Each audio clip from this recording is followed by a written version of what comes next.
لو عايز تتكلم انجليزي زي الاجانب فبعد اذنك ركز معايا النهارده على السبوره، هقول لك على قاعده مهمه جدا في نطق الانجليزي هتخليك امريكي، فبعد اذنك ركز معايا على السبوره. بص بقى، عندنا النهارده قاعده سهله جدا وبسيطه، الا وهي قاعده في ربط الكلام. ازاي نربط الكلام واحنا بنتكلم انجليزي؟ فنتكلم انجليزي بسرعه زي الاجانب وكمان نفهمهم بكل سهوله.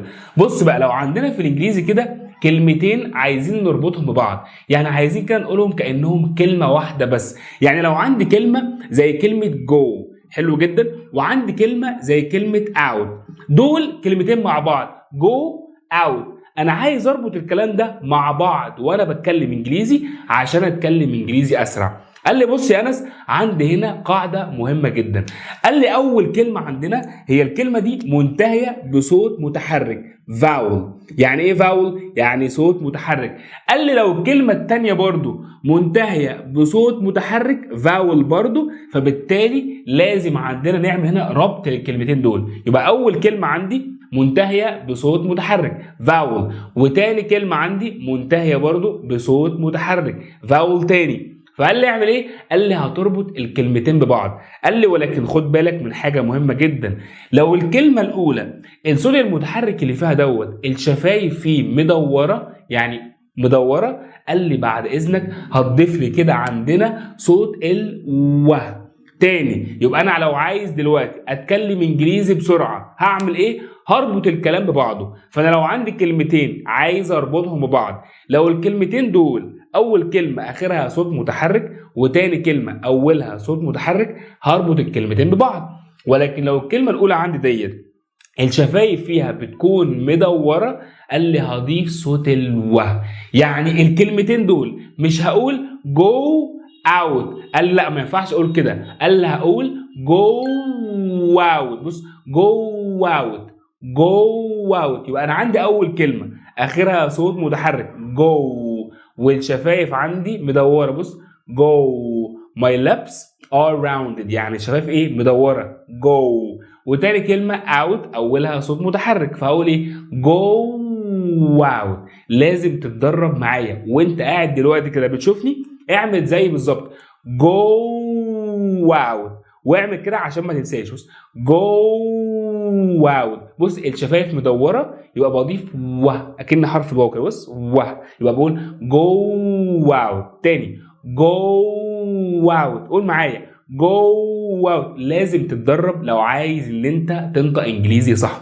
ناخد طيب مثال تاني. بص لو عايز اقول how is، how is، قال لي كلمه how اخرها صوت متحرك، مالكش دعوه بحرف الدبليو، احنا عندنا قلنا صوت مش حرف. يبقى انا عندي كلمه هاو منتهيه بصوت متحرك، هاو، وكلمه از بتبدا بصوت متحرك. بس كلمه هاو الصوت المتحرك اللي فيها اللي حصل فيه الشفايف فيه مدوره، هاو. وكلمه از اولها صوت متحرك، فهعمل ايه؟ هضيف صوت الوه.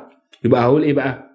حد يقول لي بقى ازاي اقولها. بص هاوز، هاوز. بص هاوز، هاوز، هاوز، هاوز. يبقى مش هقول هاو از، هقول هاوز، هاوز، هاوز ات. يعني عامله ايه او ايه الاخبار؟ هاوز ات. لو عايز اقول على حاجه مثلا او بساله على حاجه معينه بقول له دي اخبارها ايه او الحاجه دي عامله معاك ايه، هقول له هاوز ات. عايز اقول العربيه اخبارها ايه معاك، اقول له هاوز ات. هاوز ات يعني ايه اخبار العربيه معاك، فبقول له هاوز ات. يبقى عندي هاوز، هاوز، هاوز، هاوز. تاني جو اوت، جو اوت، هاوز، هاوز. ناخد طيب مثال تاني. لو انا مثلا عايز اقول انا عارف الحاجه دي، انا عارفها، هقولها ازاي؟ I know، بص know it، know it هقولها ازاي؟ know it. برافو عليك. هضيف عندي هنا صوت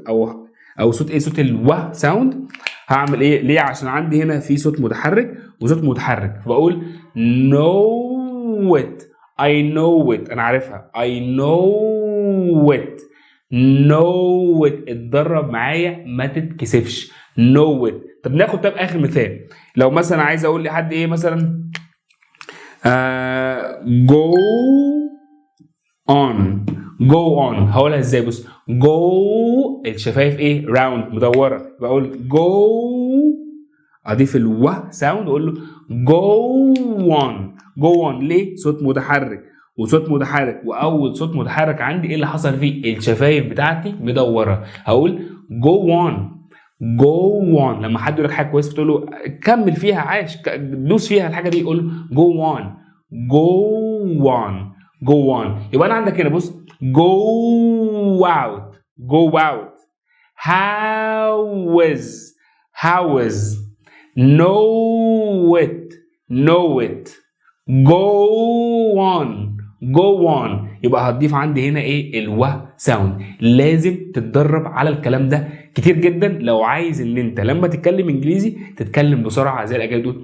I know it بص I know it how is it بص how is it go out go on بص go on. فبتتكلم انجليزي بسرعه عشان انت بتربط الكلام. لو انتوا عايزين اعمل لكم فيديوهات تانية اكتر عن ربط الكلام في الانجليزي اكتب بس في تعليقات تحت كلمه امريكي. بص امريكي، اكتب كلمه امريكي في التعليقات، وانا ان شاء الله هعمل لكم فيديوهات تانية كتير جدا عن ربط الكلام في اللغه الانجليزيه. ولو حابين تعرفوا اكتر عن الكورسات بتاعتنا سواء كورس النطق اللي هتلاقي فيه كل القواعد الخاصه بالصوتيات، او كورس الجرامر، او حتى كتاب سبيكي، او كورس المحادثه، اكتب بس كلمه التفاصيل وحالا انا هبعت لك على الخاص عندك كل التفاصيل الخاصه بالكورسات بتاعتنا. شكرا ليكم، كان معاكم انس مصطفى، واراكم باذن الله تعالى على خير في فيديو جديد.